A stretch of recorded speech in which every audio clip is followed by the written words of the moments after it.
The envelope trembled in my hands as I stared at the final mortgage statement. Paid in full, stamped in bold red letters across the front.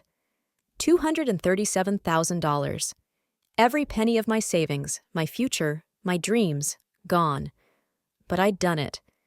After 32 years of my parents struggling under crushing debt, their home was finally theirs.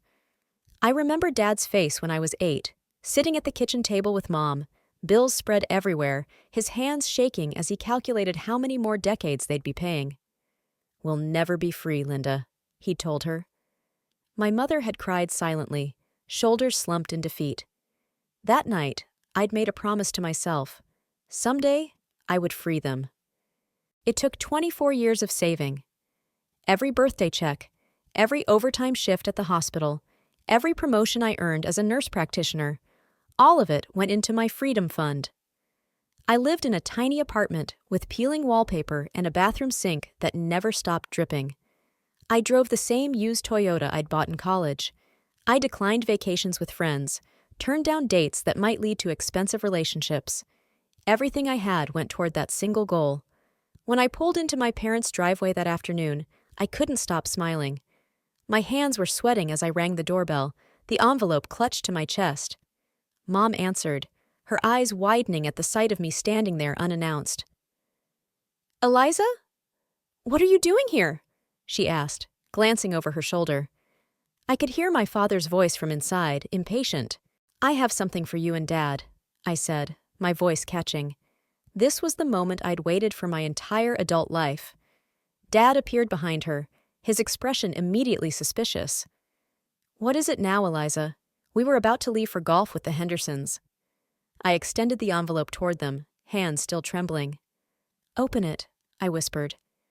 Dad snatched it from me with an irritated sigh. Mom peered over his shoulder as he tore it open. Their expressions changed in unison.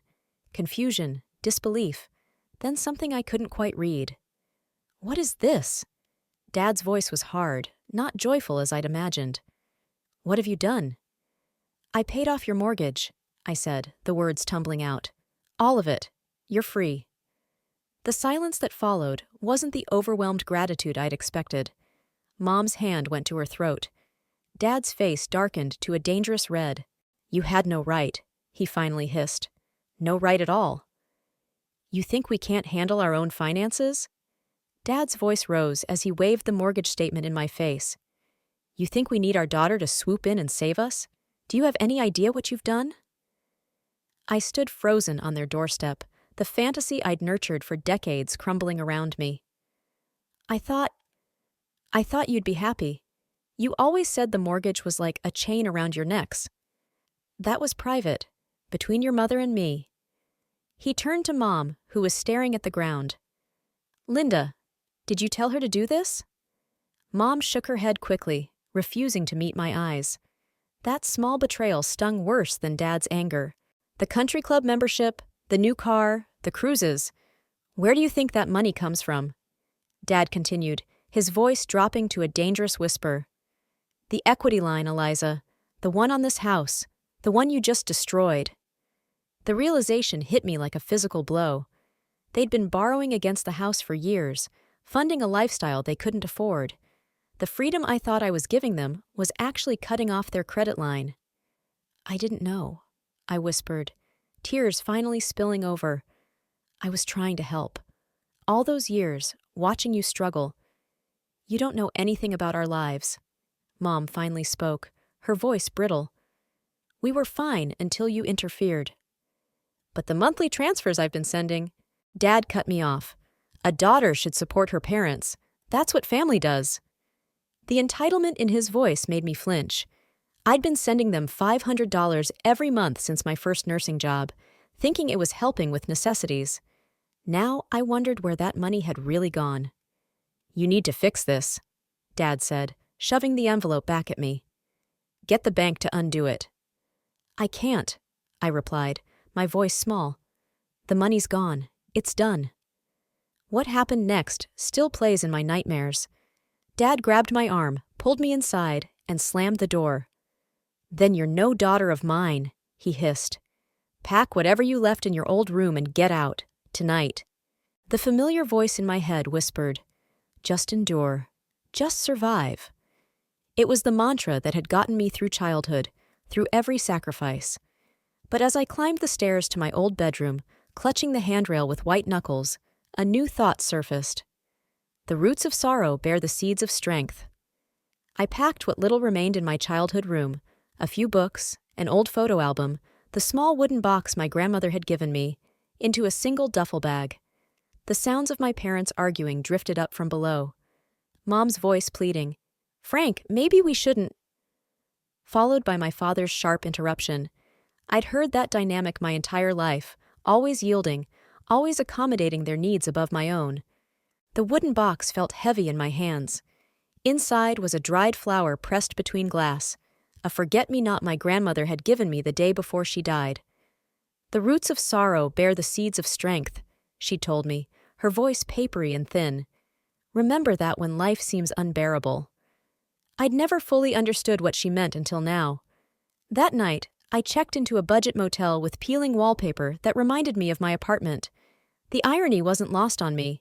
I'd lived frugally my entire adult life to give my parents financial freedom, only to end up with nothing. I sat on the bed, staring at my phone's banking app. The account that once held my life savings now showed a balance of $1,342. My entire future, sacrificed for people who couldn't even say thank you. With trembling fingers, I navigated to the recurring transfers section. Every month since I was 22, $500 had automatically moved from my account to theirs. 120 months, $60,000, not counting the mortgage. I hovered my thumb over the Cancel Recurring Payment button, my breathing shallow. This small act of defiance felt monumental, terrifying. What kind of daughter abandons her parents financially?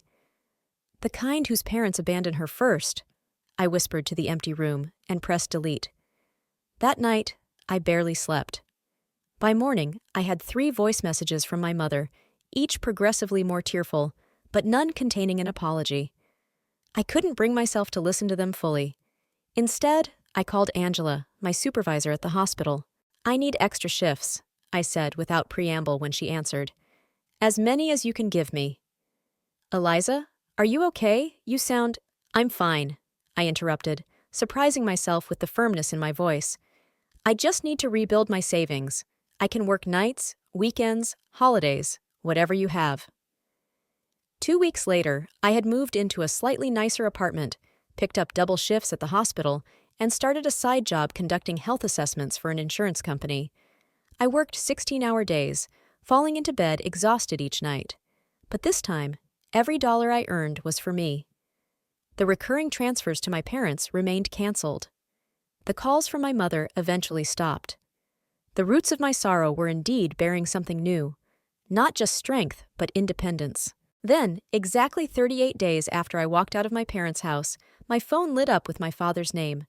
I stared at the screen, my heart pounding so hard I could feel it in my throat. For a moment, I considered not answering, but something inside me, that new seed of strength, made me swipe to accept the call. "Eliza." My father's voice was curt, businesslike. No greeting, no "how are you." "There's been some kind of banking error. Your monthly transfers haven't been coming through." I gripped the phone tighter, sitting down on the edge of my bed. Through the window, I could see the hospital where I'd just finished a 12-hour shift. My scrubs were still damp with sweat. "It's not an error," I replied, my voice steadier than I expected. "I canceled them." The silence that followed was so complete, I thought he might have hung up. Then came his response, low and dangerous. "You what?" "After you kicked me out, I canceled the transfers." The words felt foreign in my mouth, direct, unapologetic. "I need that money now, for myself." "Your mother and I have bills, Eliza, commitments. We're counting on that money." "The country club membership? The cruises?" I couldn't keep the bitterness from my voice. "Or actual necessities?" He ignored my question. "This is what family does, Eliza. We support each other." "When has your support ever gone in my direction?" The question slipped out before I could stop it, decades of unspoken hurt behind it. "We gave you everything." His voice rose. "A roof over your head, food on the table. We paid for your nursing school. The laugh that escaped me sounded hollow, even to my own ears. Dad, I worked through nursing school. I paid every penny myself. You refused to fill out the financial aid forms because you said it was government handouts. Remember? Another silence. I could almost see him recalculating his approach. Your mother is very upset, he finally said, his tone shifting to something softer, manipulative. She cries every night, worried about you. Is that what you want? To make your mother cry? The familiar guilt rose like bile in my throat. How many times had he used my mother's tears to control me? To make me comply? I closed my eyes, touching the wooden box on my nightstand. The forget-me-not inside seemed to whisper my grandmother's words. The roots of sorrow bear the seeds of strength. I don't want Mom to cry, I said softly, but I can't keep giving you money I don't have. What about the equity from the house? You owe us that. The audacity of his statement left me breathless. I gave you $237,000, my entire savings. And you cost us our line of credit, much more than your little transfers. Little transfers. $60,000. Little. Dad, I said, finally recognizing the pattern that had defined our relationship my entire life. Do you remember when I was 16 and won that state science competition? The $5,000 scholarship? What does that have to do with anything? You made me sign it over to you, for family expenses. You bought a boat with it. That was different, my father snapped. You were a child. That money belonged to your mother and me. I'm hanging up now, I said, surprising myself. In 32 years, I had never once cut a conversation with my father short. Don't call again unless you're ready to apologize. I ended the call and sat motionless, staring at the phone, waiting for the guilt to crash over me. Instead, I felt light, almost buoyant. My hands were steady as I placed the phone on my nightstand, next to the wooden box. The next morning at the hospital, I was checking a patient's IV when Dr. Maxwell appeared beside me. Tall, with salt and pepper hair and kind eyes behind wire-rimmed glasses, he'd been a mentor since my first day on the cardiac floor. You look different, Eliza, he remarked, studying my face. Lighter somehow. I managed a small smile. Just getting more rest, Dr. Maxwell. Really? Because Angela tells me you're working double shifts plus moonlighting. He raised an eyebrow. That doesn't sound like more rest. Later, in the break room, Dr. Maxwell found me again. He placed a coffee in front of me and sat down. My daughter is about your age, he said casually. She struggled for years trying to please parents who could never be satisfied, nearly destroyed herself doing it. I looked up sharply. I'm fine. Didn't say you weren't. He sipped his coffee. But those dark circles under your eyes tell a different story. Something in his gentle concern broke through my carefully constructed walls. Before I knew it, I was telling him everything. The mortgage, the transfers, the boat, all of it. He listened without interruption, his expression growing increasingly troubled. Eliza, he said when I finally fell silent, what you're describing isn't normal parental behavior, it's financial abuse. The word abuse hit me like a physical blow. They're my parents, I whispered. They needed help. There's a difference between helping family and being exploited by them. He hesitated, then added, My wife is a financial advisor. She specializes in helping people recover from situations like yours. No pressure, but if you ever want to talk to her. That evening, I found myself sitting across from Diane Maxwell in a cozy office downtown. Unlike her husband, she was petite with dark hair and direct brown eyes that missed nothing. I'd like to see the full picture, she said, after I gave her an abbreviated version of my story. Bank statements, tax returns, anything you have going back as far as possible. At home, I dug through my files, finding bank statements dating back to my first job at 16. Looking at them now, with newly opened eyes, a pattern emerged that made me physically ill. My first paycheck from the ice cream shop, deposited directly to their account. My graduation money from relatives, gone. The Christmas bonus from the hospital, transferred to them the same day. But it was a folder labeled estate that truly made my hands shake. Inside was my grandmother's will, the same grandmother who had given me the forget-me-not. With growing horror, I read the document, dated 15 years ago. She had left me $50,000 for education and future security. Money I had never seen. Money that, according to the executor's signature at the bottom, had been released to my father as my guardian when I was 17. The roots of sorrow grew deeper, but so did the seeds of strength. With trembling hands, I gathered every document, every statement, every piece of evidence I could find. The story they told was clear and damning. Systematic financial exploitation spanning my entire life. My phone buzzed with a text from my mother. "Your father is very disappointed in you. When are you going to start acting like a daughter again?" I stared at my mother's text, an odd calmness settling over me. For the first time, I saw the message for what it was, not a mother's loving concern, but a manipulative attempt to pull me back into their control. "I'm meeting with a lawyer tomorrow," Diane told me the next day, spreading my documents across her desk. "What your parents did with your grandmother's inheritance is actually illegal. You were 17, but the money was explicitly left to you for your education." "A lawyer?" My stomach knotted. "I don't want to sue my parents." Diane's expression softened. "Eliza, they've taken over $350,000 from you. The mortgage, the monthly transfers, your paychecks, the inheritance. That's not parenting. That's theft." That night, I couldn't sleep. I kept thinking about my grandmother's forget-me-not, preserved in its glass case for 15 years. She'd known. That's why she'd specified the money was for my education in her will. That's why she'd given me the flower and told me about the roots of sorrow. She'd seen what my parents were doing, but couldn't stop it while she was alive. The next morning, I called in sick to the hospital for the first time in my career. Instead, I met with Patricia West, the lawyer Diane had recommended. She listened to my story, reviewed my documents, and shook her head in disbelief. "We have multiple options," she explained. "Civil lawsuit, report to Adult Protective Services retrospectively, even potential criminal charges for the misappropriation of your inheritance. But first," she leaned forward, eyes intent, "what do you want, Eliza?" The question caught me off guard. What did I want? I'd spent my entire life thinking about what my parents wanted, what they needed, what would make them happy. I'd never considered my own desires. "I want—" My voice faltered, then strengthened. "I want them to know what they did to me. I want them to understand. And I want my money back, at least the inheritance and enough to rebuild some security." Patricia nodded. "Then we start with a demand letter.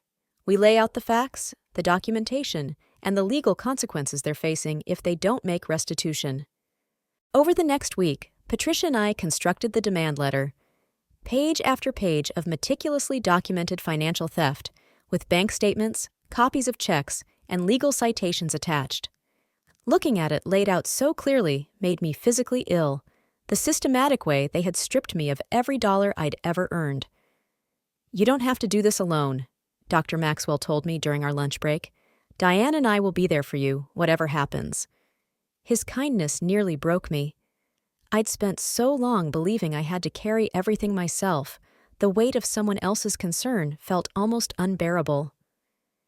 The day the certified letter was delivered to my parents' house, I took the day off work. I knew what would happen next. Around noon, my phone erupted with my father's ringtone. "Is this some kind of joke?" he snarled without preamble. "You're suing your own parents?" "It's not a joke, and it's not a lawsuit yet," I replied, my voice steadier than I'd expected. "It's a chance for you to make this right." "Make what right? We gave you everything. Food, shelter, clothes." "My inheritance from Grandma? The $50,000 she left specifically for my education that you and Mom spent on yourselves?" His momentary silence confirmed what I already knew. "You were too young to manage that kind of money," he finally said, his tone shifting to something paternalistic. "We were protecting you." "By buying a timeshare in Florida? That was protecting me?" Another silence. "How did you—" "I have the receipts, Dad. All of them. Every dollar you took from me, from my first paycheck at 16 to the mortgage payment 2 months ago." His voice turned cold. "No judge will side against parents who sacrificed everything for their only child." The documentation says otherwise. The law says otherwise. What he said next still echoes in my head during my darkest moments. You ungrateful little bitch. After everything we did for you, your mother is hysterical because of you. Are you happy now? Is this what you wanted? The old Eliza would have crumbled, apologized, done anything to make peace. But the woman I was becoming, the one who carried her grandmother's words about sorrow and strength, held firm. What I want is my money back, and for you both to understand what you did to me. I'll be at your house Saturday at 2 o'clock. If you're willing to discuss restitution, we can avoid court. If not, Patricia will file the case Monday morning. Saturday arrived with a clarity I'd never experienced before. I dressed carefully in a simple navy suit, professional, confident, nothing like the dutiful daughter who had always shrunk to make herself smaller. Patricia would meet me there, but I insisted on arriving first. This was my battle, my moment of truth. I pulled into the familiar driveway at exactly 2 o'clock. The house looked different somehow, smaller, less imposing. The weight it had carried in my mind for so many years had diminished. Before getting out of the car, I touched the wooden box with Grandma's forget-me-not that I'd placed in my purse. The roots of sorrow bear the seeds of strength, I whispered, feeling her presence with me.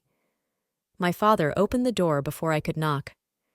You brought your attack dog lawyer, he spat, seeing Patricia's car pulling up behind mine. She's here to make sure this stays professional.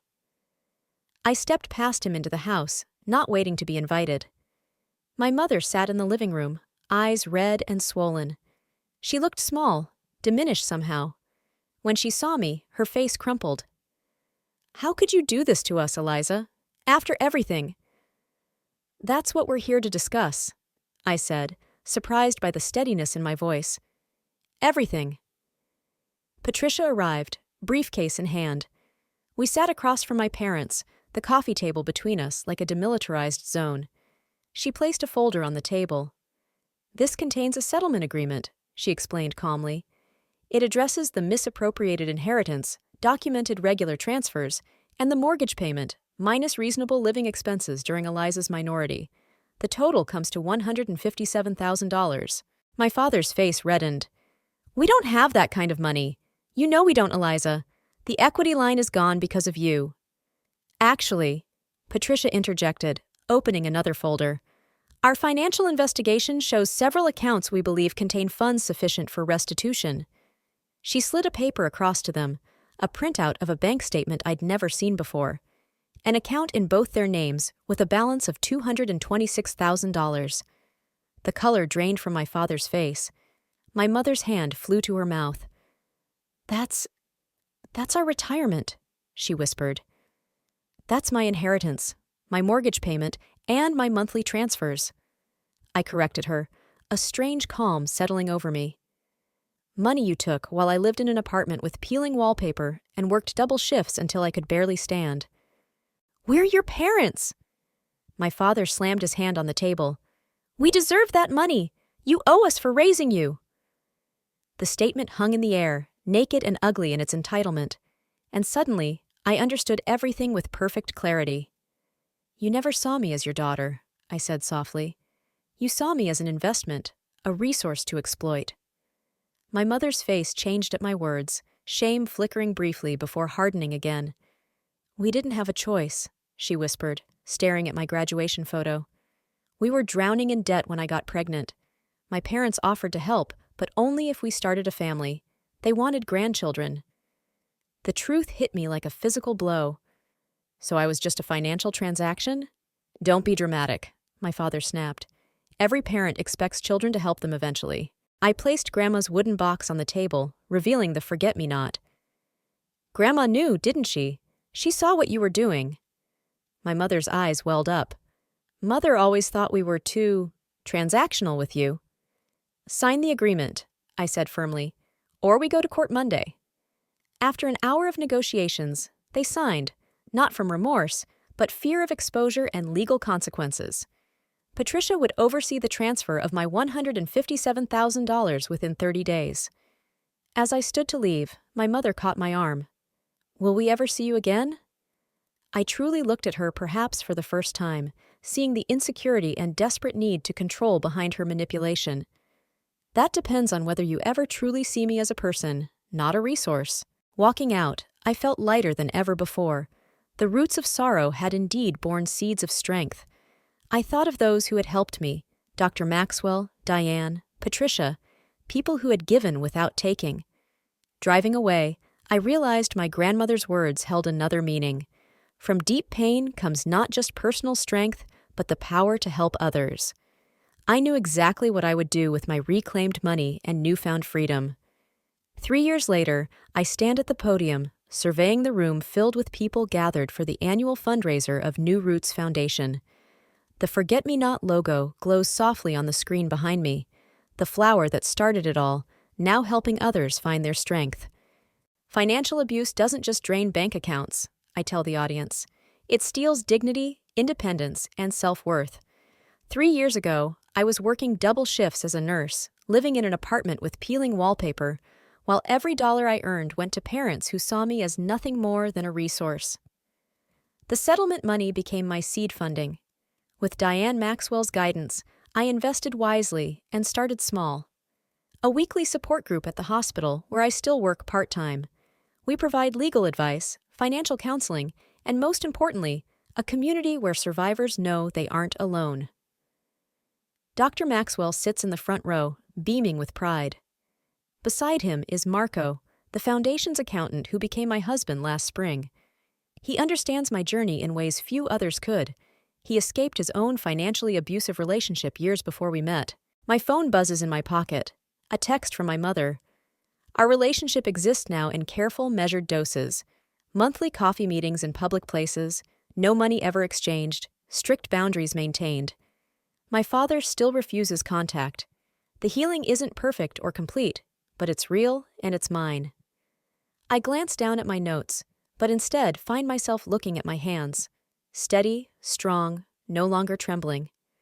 I think of all the people in this room whose hands once shook like mine, who are now finding their way back to themselves. The roots of sorrow bear the seeds of strength, I say, my grandmother's words flowing through me. This is what I learned, and what I hope each of you takes away tonight. Your pain is not wasted. Your struggle is not in vain. From the deepest wounds can grow the most powerful healing, not just for yourself, but for others walking the same path. I touch the Forget-Me-Not pin on my lapel. It's no longer preserved behind glass, but worn proudly where everyone can see it, a reminder that some things should never be forgotten, and that from the deepest roots of sorrow can bloom a garden of remarkable strength. Mom,